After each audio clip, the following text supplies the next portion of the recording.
اقتدار میں آنے سے پہلے آزادی صحافت کے حق میں بلند و بانگ دعوے کرنے والے وزیر اعظم عمران خان اب آزاد صحافت کیا اپنے حوالے سے سیاسی طنز و مزاح برداشت کرنے کے لیے بھی تیار نہیں، اور خود پر تنقید کی پاداش میں نہ صرف کئی مزاحیہ ٹی وی شوز بند کروا چکے ہیں بلکہ انہوں نے کئی اینکرز کو بھی نوکریوں سے نکلوا دیا ہے، جن میں اہم ترین نام معروف کامیڈین خالد بٹ کا ہے۔ دوسری جانب اپنے والد کا نام ڈبونے والے انقلابی شاعر احمد فراز کے بیٹے اور وزیر اطلاعات شبلی فراز بڑی ڈھٹائی سے جھوٹ بولتے چلے جا رہے ہیں کہ ملک میں اظہار رائے کی جتنی آزادی آج ہے کسی دوسرے ملک میں کبھی نہیں تھی،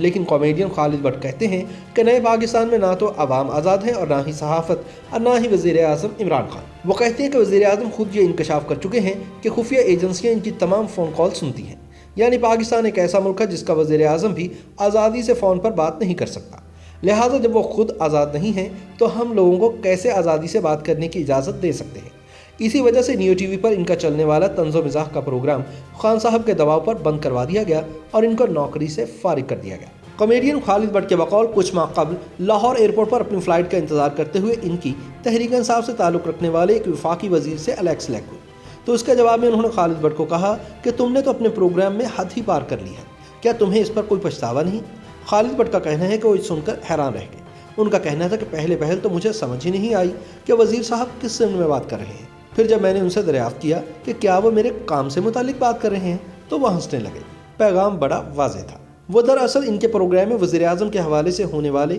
طنز و مزاح کی طرف اشارہ کر رہے تھے۔ اس کے بعد خالد بٹ کا نجی چینل نیو نیوز پر ہفتہ وار نشر ہونے والا پرائم ٹائم شو بند کر دیا گیا تھا۔ اس پروگرام کا نام نیشنل ایلین براڈ کاسٹ اور مختصر نام نیپ تھا، جس میں ہر ہفتے ایک اداکار، کرکٹر، پولیس والے، ٹی وی اینکر یا سیاستدان کا روپ دھارتا اور خالد بٹ ان سے بناوٹی انٹرویو کرتے۔ خالد بٹ نے بتایا کہ اس دوران جب انہوں نے ایک مرتبہ وزیر اعظم عمران خان کی ڈمی بنا کر پروگرام کیا تو ان کے لیے مسائل پیدا ہونا شروع ہو گئے۔ انہیں نیو چینل کی انتظامیہ کی جانب سے فون پر یہ پیغام دیا گیا کہ آپ کے شو کی وجہ سے ہمارے لیے متعدد مسائل پیدا ہو رہے ہیں، لہٰذا آپ کے شو کو بند کیا جا رہا ہے۔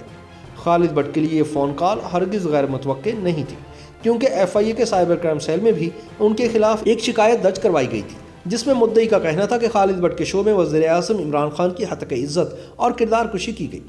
یاد رہے کہ عمران خان سے پہلے خالد بٹ کی اس طرز نگاری کو ماضی میں طاقت کی کرسی پر بیٹھنے والوں نے کبھی پسند نہیں کیا، چاہے وہ جمہوری حکومت ہو یا ملٹری ڈکٹیٹر،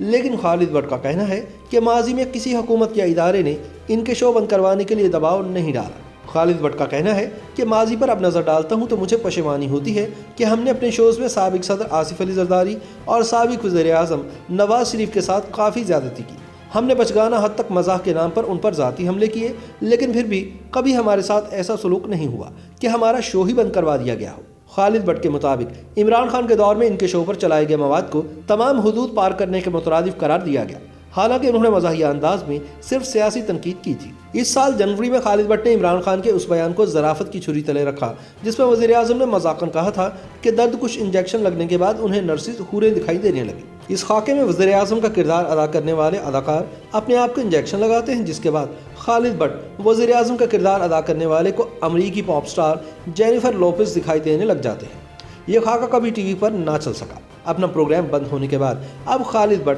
اپنے شو کو انٹرنیٹ پر نشر کرنے لگ گئے ہیں۔ خالد بٹ کے خیال میں تحریک انصاف کی سن 2018 میں حکومت سازی کے بعد سے ملک میں سیاسی طنز و مزاح کے لیے عدم برداشت پائی جاتی ہے۔ خالد بٹ نے وزیر اعظم کے ایک حالیہ انٹرویو میں کہی گئی ایک بات کی طرف اشارہ کیا جس میں عمران خان نے اندیا دیا تھا کہ انہیں اس بات پر کوئی اعتراض نہیں کہ خفیہ ایجنسیاں ان کے تمام فون کالز کو سنتی ہیں۔ وہ کہتے ہیں کہ ایک ایسا ملک جہاں وزیر اعظم بھی آزادی سے بات نہ کر سکتا ہو، ہم کیسے کسی اور کے لیے آزادی اظہار کی بات کر سکتے ہیں۔ پاکستان میں سیاسی طنز و مزاح کی روایات کے بارے میں سیاسی تجزیہ کار محمل سرفراز کا کہنا ہے کہ پاکستان میں مزاح کو ہمیشہ سے ہی ایک منفرد حیثیت ملی ہے اور اخبار کے خاکے اور طنزیہ شاعری پاکستان کے سیاسی کلچر کا حصہ رہی ہیں۔ ان کا کہنا تھا کہ حتیٰ کہ جنرل ضیاء الحق کے دور آمریت میں بھی سرکاری ٹی وی پر 50-50 جیسے پروگرام نشر ہوتے تھے، لیکن یہ بھی ایک حقیقت ہے کہ پاکستان میں عمومی طور پر افواج پاکستان کے بارے میں طنز و مزاح کرنا شجر ممنوعہ کی حیثیت سمجھا جاتا رہا ہے، جبکہ مذہب اور عدلیہ بھی ریڈ لائن کے اس پار ہوتے ہیں۔ البتہ سیاستدان، کھلاڑی، صحافی وغیرہ